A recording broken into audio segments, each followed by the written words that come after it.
Introduction summary. इस किताब की भूमिका में लेखक स्टीवन सेज़ारी जीवन की सबसे बड़ी समस्या की ओर ध्यान दिलाते हैं, स्पष्टता, क्लैरिटी की कमी। लेखक बताते हैं कि ज़्यादातर लोग मेहनत तो बहुत करते हैं, लेकिन सही दिशा न होने के कारण उनका जीवन असंतुलित, तनावपूर्ण और अधूरा रह जाता है। लेखक कहते हैं कि समस्या ये नहीं है कि हमारे पास समय, अवसर या प्रतिभा की कमी है, बल्कि असली समस्या यह है कि हमें यह स्पष्ट नहीं होता कि हमें सच में क्या चाहिए और क्यों चाहिए। जब इंसान के पास क्लैरिटी नहीं होती तो वह दूसरों की उम्मीदों, समाज के दबाव और रोज़मर्रा की भागदौड़ में फंस जाता है। भूमिका में लेखक यह भी समझाते हैं कि क्लैरिटी केवल सोचने की चीज़ नहीं है, बल्कि एक जीवन शैली है। ये हमें यह तय करने में मदद करती है कि किस पर ध्यान देना है, किसे नज़रअंदाज करना है और किस दिशा में अपनी ऊर्जा लगानी है। स्टीवन सेज़ारी बताते हैं कि अगर इंसान अपने जीवन में स्पष्टता ला ले तो वह बेहतर फैसले ले सकता है, अपने लक्ष्य जल्दी हासिल कर सकता है और काम, परिवार व व्यक्तिगत जीवन के बीच संतुलन बना सकता है। भूमिका का मुख्य संदेश ये है कि जिंदगी छोटी है, इसलिए बिना दिशा के जीना सबसे बड़ा नुकसान है। यह किताब पाठकों को सिखाती है कि कैसे अपनी सोच को साफ करें, अनावश्यक चीज़ों को हटाएं और अपने जीवन को उद्देश्यपूर्ण तरीके से जिता दीजिए। लेखक यह वादा करते हैं कि इस किताब के जरिए आप सीखेंगे क्लैरिटी कैसे पाएं, उसे बनाए कैसे रखें और उसे अपने जीवन के हर क्षेत्र में कैसे इस्तेमाल करें। चैप्टर 1 जिंदगी के सीमित समय का एहसास, अवेयरनेस ऑफ लाइफ्स लिमिट्स। इस अध्याय का मूल संदेश यह है कि हम सबका जीवन सीमित है। हमारी उम्र, हमारी ऊर्जा और हमारे अवसर हर किसी के लिए फिक्स्ड हैं। किसी को पता नहीं होता कि उसके पास कितना समय बचा है, इसलिए अगर हम बिना स्पष्ट उद्देश्य के ऊर्जा खपाएं तो हम अपने अमूल्य समय को बर्बाद कर देते हैं।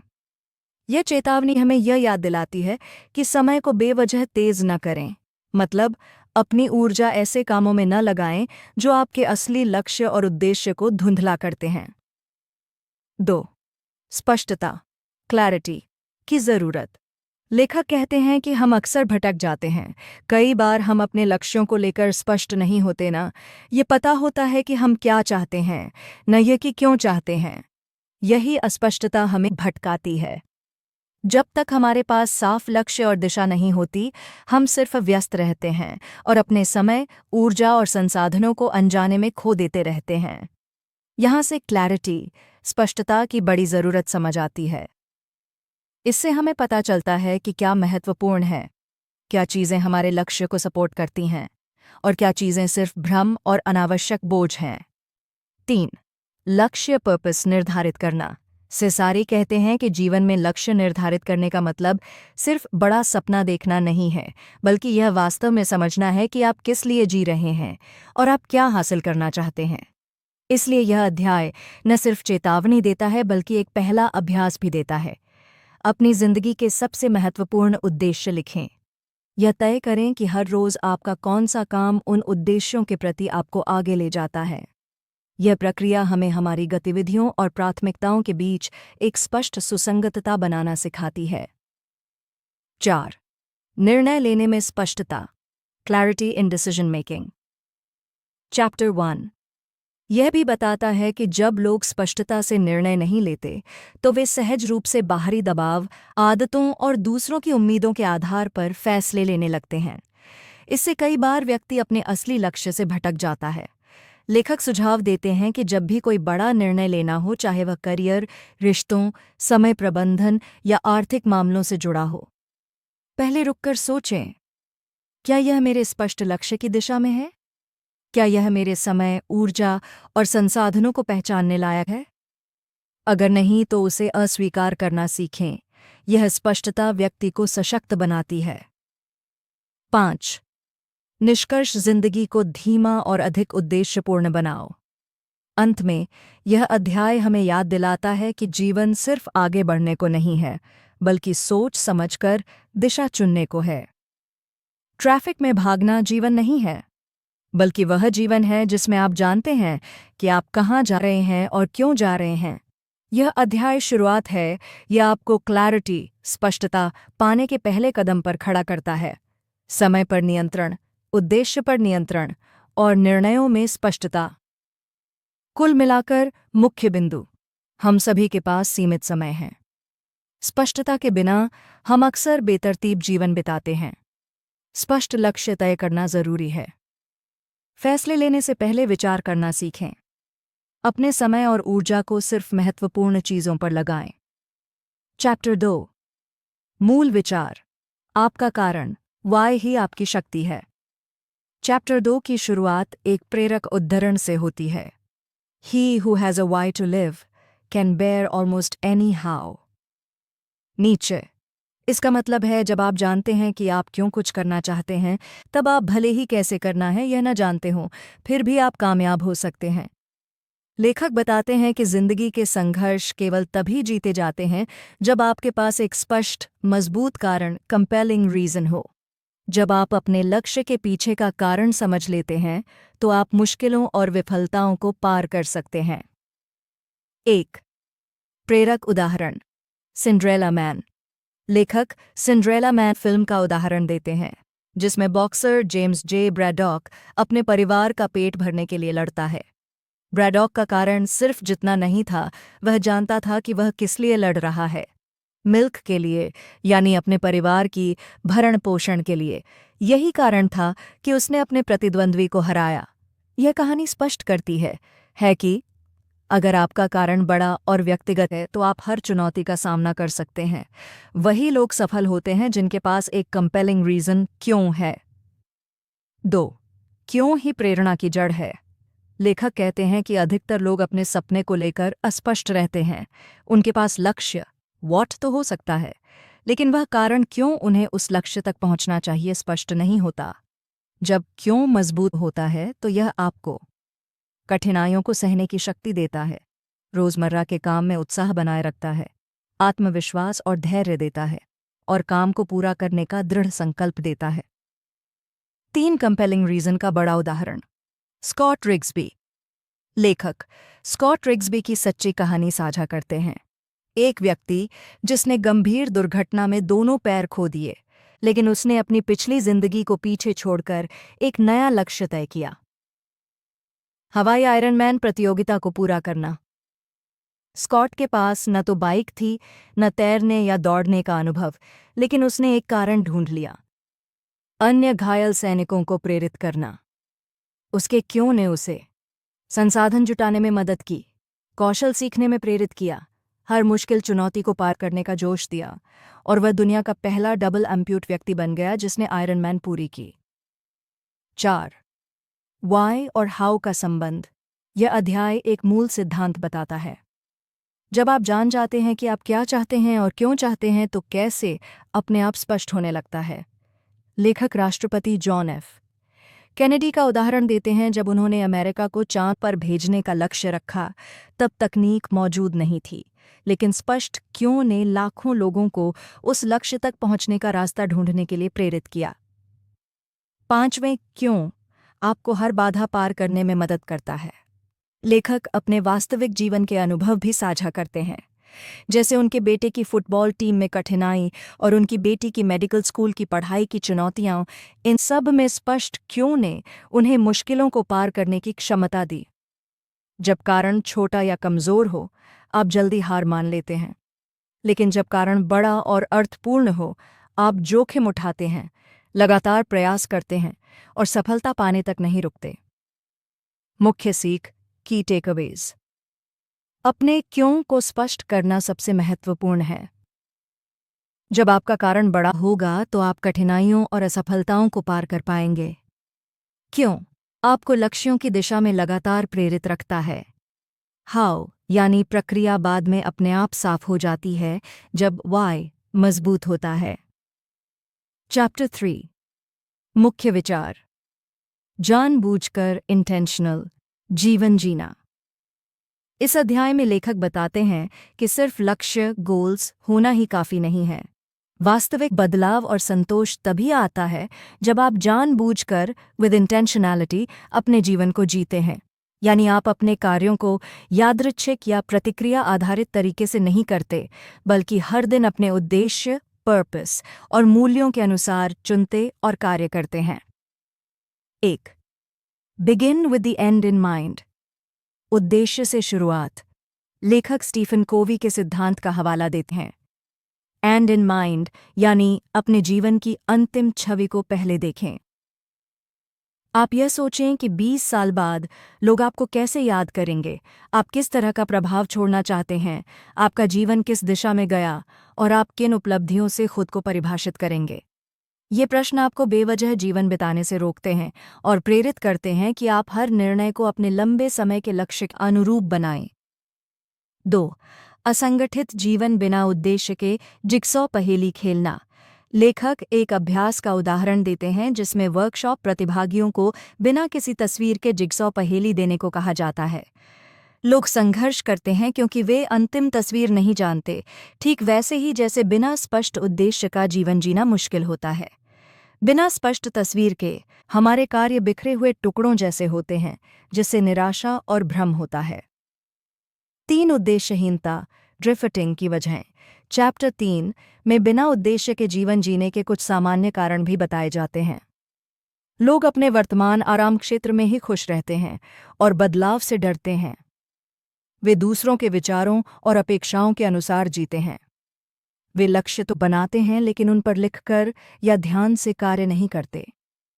इन सब से उनकी प्रगति धीमी होती है और वे असंतुष्ट रहते हैं। 4. जानबूझकर कार्य करना, इंटेंशनल एक्शन। लेखक बताते हैं कि जो लोग जानबूझकर जीवन जीते हैं वे अपने लक्ष्य को लिखते और स्पष्ट करते हैं। वे निर्णय लेते समय अपने उद्देश्य को प्राथमिकता देते हैं।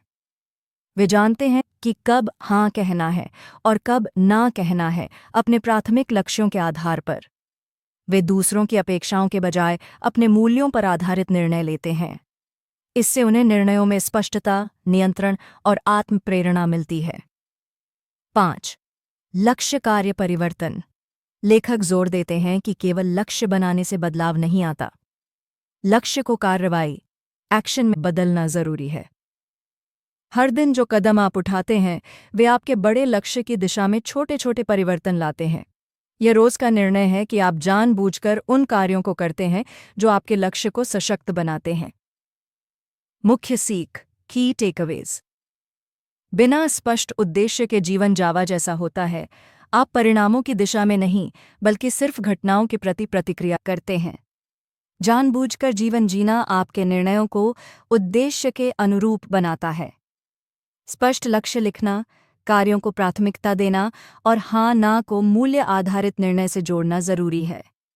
रोज की गतिविधियां आपकी लंबी अवधि की आकांक्षाओं से मेल खानी चाहिए। Chapter 4 find your genius. मुख्य विचार, अपनी अनोखी प्रतिभा, जीनियस को पहचानो। इस अध्याय का मूल संदेश है कि हर इंसान के अंदर एक अलग अलग जीनियस यानी प्रतिभा या अनोखी क्षमता होती है जो उसे दूसरों से अलग बनाती है। लेखक कहते हैं कि जीवन में सफलता, संतोष और प्रभाव तभी मिलता है जब हम समझते हैं कि हम किस चीज़ में सबसे ज़्यादा कुशल, प्रेरित और उत्साहित हैं। यही हमारी जेनियस है। लेखक बताते हैं कि जेनियस सिर्फ काम नहीं है, यह वह क्षेत्र है जिसमें आपकी उत्साह, ऊर्जा, स्वाभाविक क्षमता और खुशी एक साथ मिलते हैं। इसी क्षेत्र में आप कम समय में उच्च परिणाम दे सकते हैं, दूसरों को प्रभावित कर सकते हैं, अपने काम में गहरा आनंद पा सकते हैं और अपने जीवन में संतुलन ला सकते हैं। यह वह जगह है जहां आप कम मेहनत में अधिक परिणाम पा सकते हैं। 1. जीनियस क्या है? लेखक जीन्स को ऐसे बताते हैं, वह कार्य या क्षेत्र जहां आप सबसे अधिक परिणाम पैदा करते हैं, जहां आपका समय और ऊर्जा कम लगती है लेकिन परिणाम अधिक आते हैं, और जिसे करते समय आपको ऊर्जा, प्रसन्नता और प्रेरणा मिलती है। यह वही क्षेत्र है जिसमें आप दूसरों से बेहतर प्रदर्शन कर सकते हैं क्योंकि यह आपकी स्वाभाविक क्षमता है। सेजरी कहते हैं कि हर इंसान की प्रतिभा अलग होती है और दुनिया को तभी लाभ मिलता है जब आप उसी क्षेत्र में अपना समय और ऊर्जा लगाते हैं जिसमें आपका जीन्स है। जीन्स पर काम करने से आप ज़्यादा संतुष्ट होंगे, ज़्यादा प्रभाव पैदा करेंगे, ज़्यादा स्वस्थ और खुशी महसूस करेंगे और जिंदगी में स्पष्ट दिशा पाएंगे। यह तभी संभव है जब आप अपनी अनूठी क्षमता को पहचानें और उस पर केंद्रित हो जाएं। 2. जीनियस को पहचानने के संकेत 6 क्लूज। लेखक 6 प्रमुख संकेत बताते हैं जो यह दिखाते हैं कि आप अपने जीन्स क्षेत्र में काम कर रहे हैं या नहीं। 1. आपको पैशन, जोश महसूस होता है। जब आप उस कार्य को करते हैं तो आपके अंदर उत्साह, ऊर्जा और आनंद आता है। यह काम आपको थकाता नहीं बल्कि ऊर्जा देता है। 2. आप सीखते हुए आनंदित रहते हैं। उस क्षेत्र में नई चीजें सीखना आसान और मज़ेदार लगता है और जानकारी जल्दी याद रहती है। 3. आप फ्लो में रहते हैं। अवधि का पता नहीं चलता। जब आप उस कार्य में डूब जाते हैं, समय का एहसास खो जाता है और आपको लगता है कि आप इन द जोन हैं। 4. आपकी इंट्यूशन, आंतरिक निर्णय शक्ति तेज होती है। निर्णय जल्दी और सही तरीके से लिए जाते हैं और आप अक्सर सही महसूस करते हैं कि अगला कदम क्या होना चाहिए। 5. बर्नआउट नहीं होता। उस काम में थकान की बजाय ऊर्जा बढ़ती है, चाहे आप कितना समय भी लगा लें। 6. आप सकारात्मक प्रतिक्रियाएं पाते हैं। जब आप अपने जीन्स के क्षेत्र में कार्य करते हैं तो लोग आपकी प्रभावशीलता, योगदान या परिणामों को पहचानते हैं। 3. जीनियस में काम करने के फायदे। लेखक बताते हैं कि अपने जीन्स में काम करने से न सिर्फ आपके परिणाम बढ़ते हैं बल्कि आपके जीवन की गुणवत्ता भी बेहतर होती है। आप ज़्यादा कमाई कर सकते हैं क्योंकि आपकी प्रतिभा मूल्यवान बन जाती है। आप कम समय में अधिक परिणाम दे सकते हैं क्योंकि आपकी ऊर्जा और कौशल अधिक काम आते हैं। आपका स्वास्थ्य और मानसिक संतुलन बेहतर रहता है क्योंकि आप पसंदीदा कार्य करते हैं। आपका जीवन अधिक अर्थपूर्ण और उद्देश्यपूर्ण बनता है क्योंकि आप अपना अनूठा योगदान दुनिया को देते हैं। 4. जीनियस ढूंढने के तरीके। सिसारी सुझाव देते हैं कि आप निम्न तरीकों से अपनी जीन्स पहचान सकते हैं। अपने पैशन और उन गतिविधियों को नोट करें जिनमें आप सहज, उत्साहित और आत्मविश्वासी महसूस करते हैं। दूसरों से पूछें कि वे आपकी कौन सी प्रतिभाएं देखते हैं। कई बार बाहरी दृष्टि आपको स्वयं से बेहतर समझ देती है। अपने अनुभवों की समीक्षा करें, उन स्थितियों को पहचानें जिनमें आपने पहले उत्कृष्ट प्रदर्शन किया हो। मुख्य सीख, की टेकअवेज। हर व्यक्ति के पास अनूठी प्रतिभा, जीनियस होती है। इसे पहचान कर ही आप अपना अधिकतम योगदान दे सकते हैं। अपने जीन्स पर काम करने से आपको ज़्यादा संतुष्टि, परिणाम और संतुलन मिलता है। जीन्स की पहचान के लिए अपनी ऊर्जा, पैशन, सीखने की क्षमता और प्रतिक्रिया को देखना जरूरी है। आपके वास्तविक निर्णय और रणनीतियां इस समझ के आधार पर बननी चाहिए। Chapter 5 summary. When the will to win meets the will to prepare। मुख्य विचार। इस अध्याय का मूल संदेश है, सिर्फ जीतने की इच्छा, will to win, काफी नहीं है जब तक उसके साथ तैयारी करने की इच्छा, will to prepare, न हो।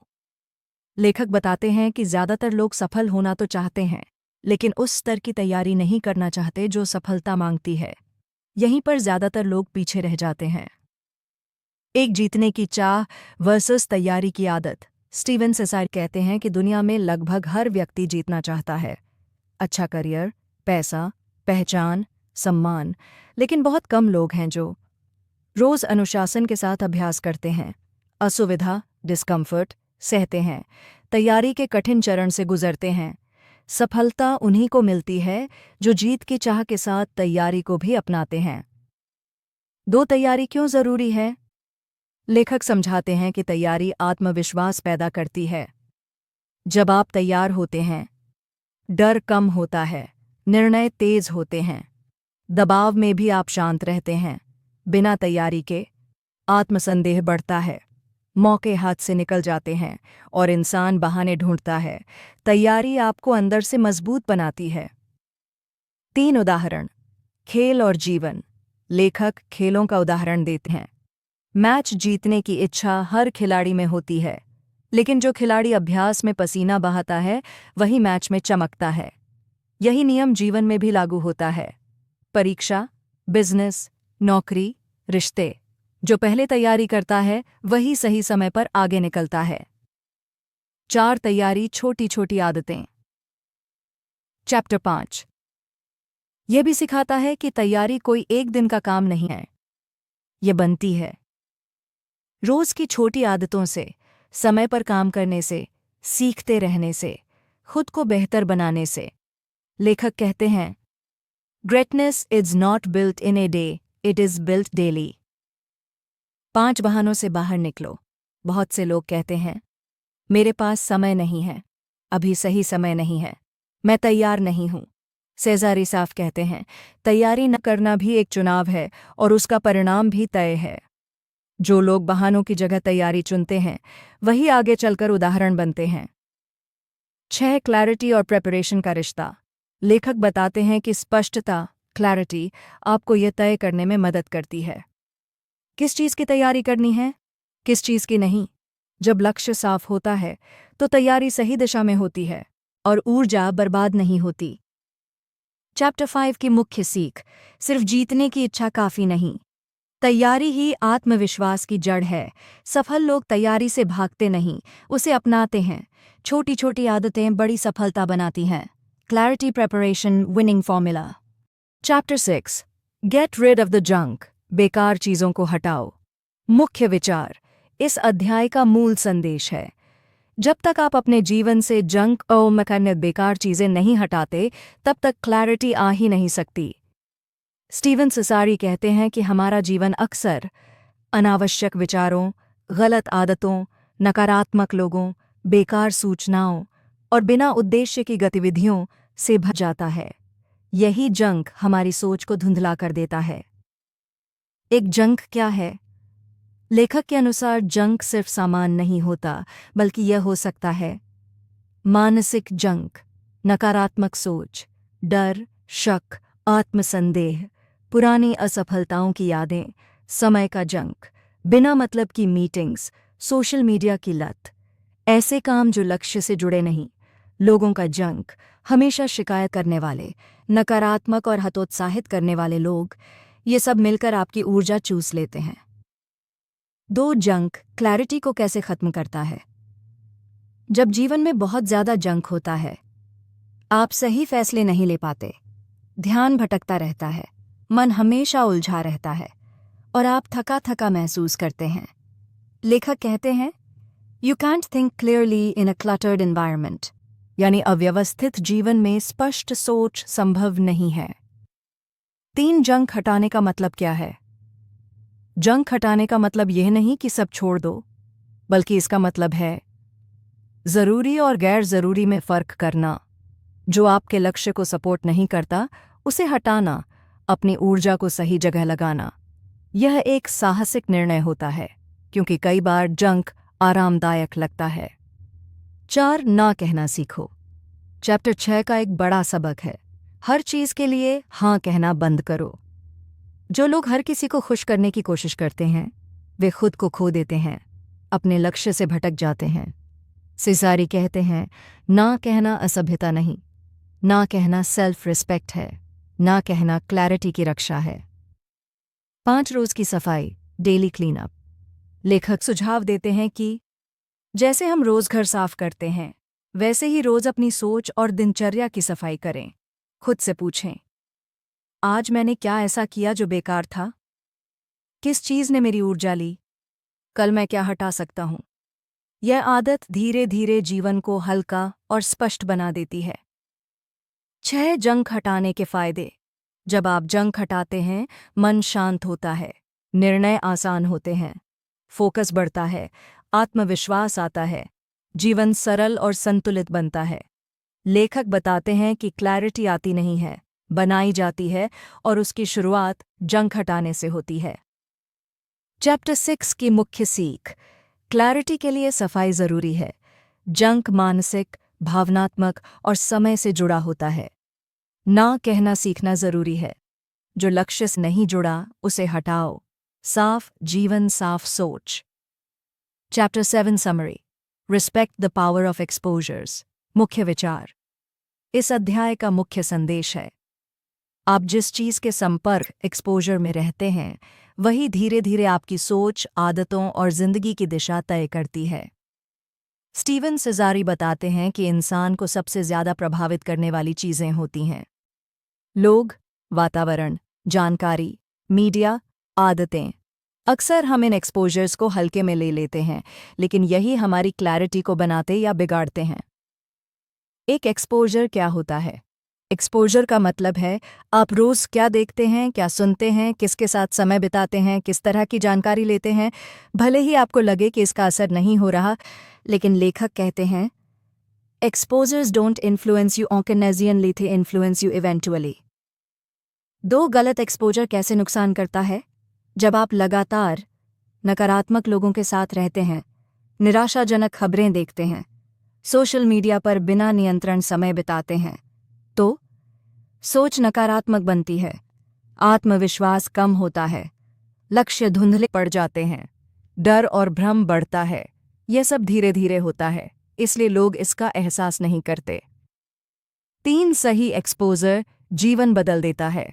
इसके उलट, जब आप सकारात्मक और उद्देश्यपूर्ण लोगों के साथ रहते हैं, प्रेरणादायक किताबें पढ़ते हैं, सीखने वाली सामग्री देखते हैं, सफल लोगों की आदतें अपनाते हैं, तो सोच बड़ी होती है, आत्मविश्वास बढ़ता है, क्लैरिटी मजबूत होती है, निर्णय बेहतर होते हैं।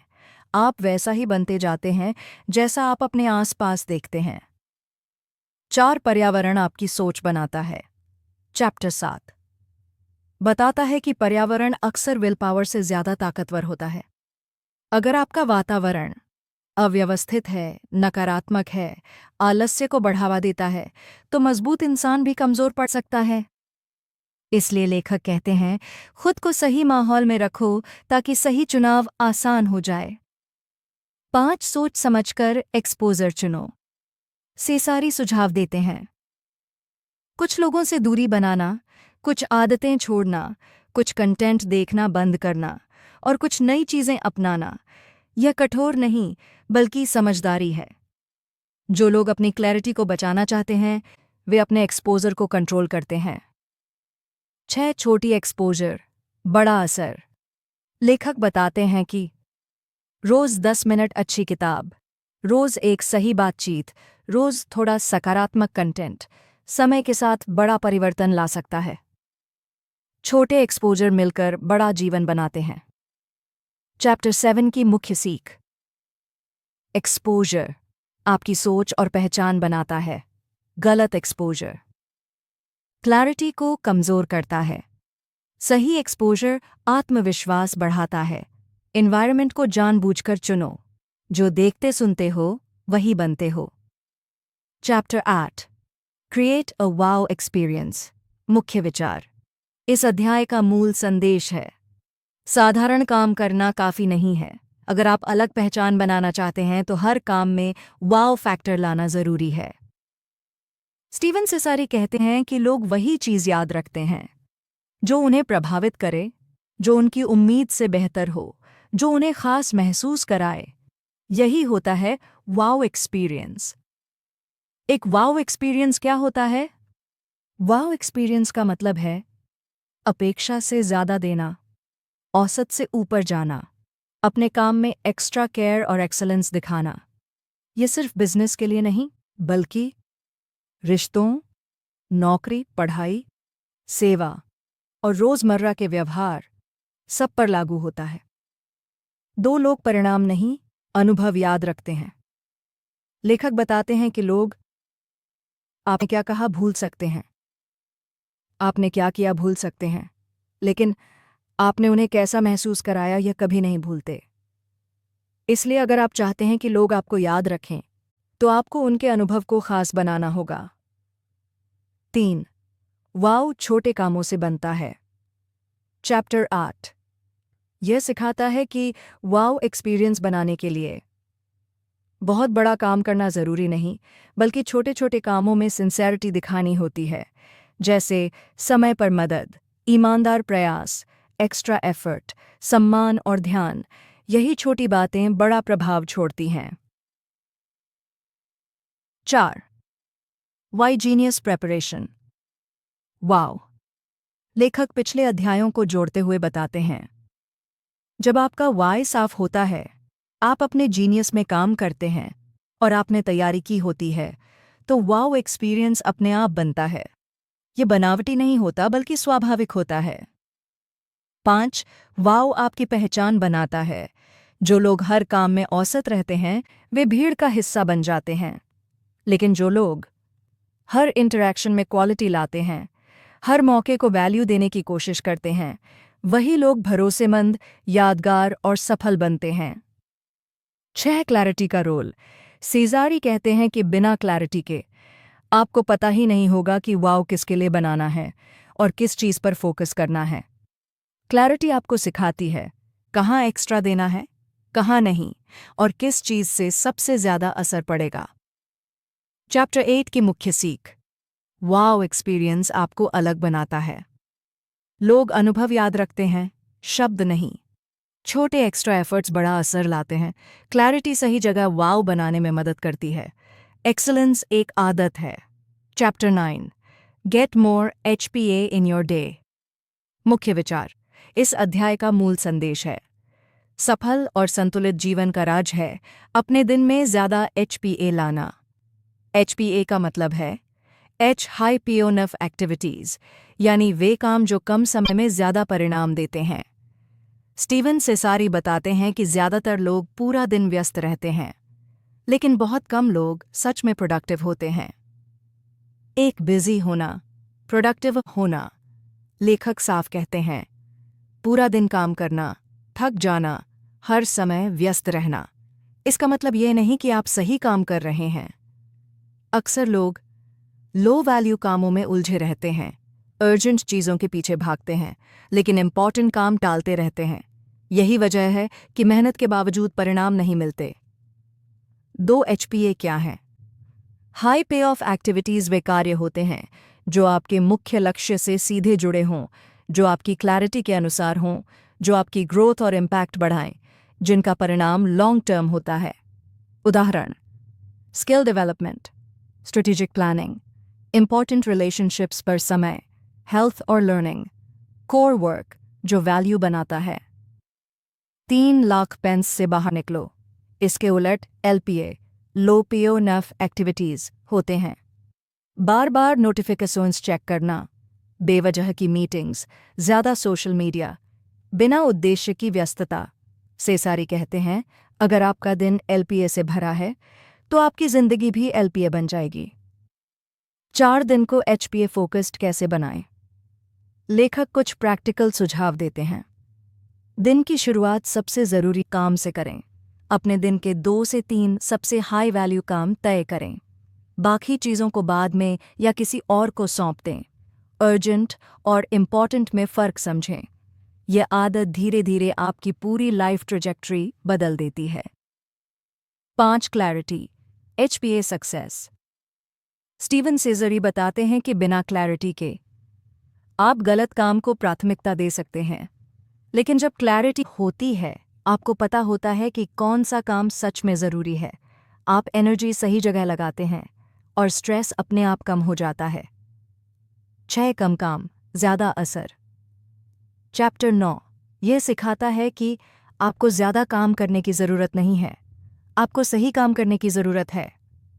जो लोग HPA पर फोकस करते हैं, वे जल्दी आगे बढ़ते हैं, कम थकते हैं और ज़्यादा संतुष्ट रहते हैं। चैप्टर 9 की मुख्य सीख। बिजी रहना सफलता नहीं है। HPA कम समय में बड़ा परिणाम देते हैं। LPA आपकी एनर्जी चुरा लेते हैं। क्लैरिटी सही काम चुनने में मदद करती है। Success right, work right focus. Chapter 10 understand the importance of balance. संतुलन का महत्व समझो। मुख्य विचार। इस अध्याय का मूल संदेश है, सफलता तभी टिकाऊ होती है जब जीवन में संतुलन, बैलेंस हो। केवल काम, पैसा या लक्ष्य पर ध्यान देना अगर बाकी ज़रूरी हिस्सों की कीमत पर हो, तो वह सफलता अंत में थकान, तनाव और पछतावे में बदल जाती है। स्टीवन सेसारी बताते हैं कि क्लैरिटी का अंतिम उद्देश्य बैलेंस बनाना है, न कि जीवन को एक तरफ झुका देना। एक बैलेंस का सही मतलब।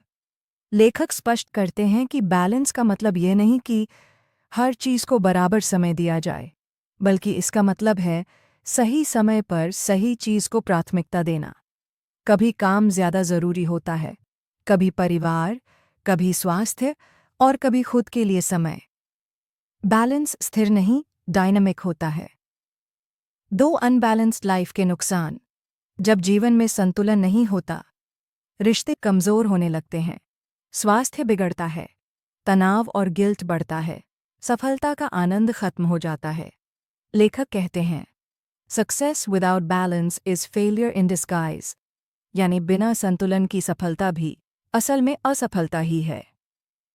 3. बैलेंस क्यों टूटता है? चैप्टर 10 बताता है कि संतुलन टूटने के मुख्य कारण हैं सिर्फ एक क्षेत्र, जैसे काम या पैसा, पर अत्यधिक फोकस, क्लैरिटी की कमी, बिजी कल्चर में फंस जाना, ये मान लेना कि अभी सैक्रिफाइस कर लूं, बाद में सब ठीक हो जाएगा, अक्सर बाद में कभी आता ही नहीं। 4. क्लैरिटी बैलेंस कैसे बनाती है? सेसारी समझाते हैं कि जब आपके पास क्लैरिटी होती है, आपको पता होता है कि आपके लिए क्या सबसे ज्यादा मायने रखता है। आप जानबूझकर समय बांटते हैं, आप गिल्ट के बिना ना कह पाते हैं और जीवन को कंट्रोल में रखते हैं। बैलेंस अपने आप नहीं आता, बनाना पड़ता है। 5 जीवन के मुख्य क्षेत्र। लेखक जीवन के कुछ प्रमुख क्षेत्रों की बात करते हैं: स्वास्थ्य, हेल्थ, रिश्ते, रिलेशनशिप्स, करियर, काम, वर्क, आत्मविकास, पर्सनल ग्रोथ, आराम और आनंद, रेस्ट, जॉय। अगर इनमें से कोई एक भी लंबे समय तक नजरअंदाज हो जाए तो पूरा सिस्टम बिगड़ जाता है। 6 डेली बैलेंस चेक। चैप्टर 10 एक प्रैक्टिकल आदत सिखाता है। हर दिन खुद से पूछो, आज मैंने किस क्षेत्र को ज्यादा दिया, किसे नजरअंदाज किया, कल क्या थोड़ा सुधार कर सकता हूं। यह छोटा सा आत्ममंथन लंबे समय में बड़ा संतुलन बना देता है। चैप्टर 10 की मुख्य सीख। सफलता और संतुलन साथ साथ चलने चाहिए। बैलेंस का मतलब बराबरी नहीं, प्राथमिकता है। अनबैलेंस्ड लाइफ अंत में नुकसान देती है। क्लैरिटी संतुलन बनाने का आधार है। संतुलित जीवन ही सच्ची सफलता है।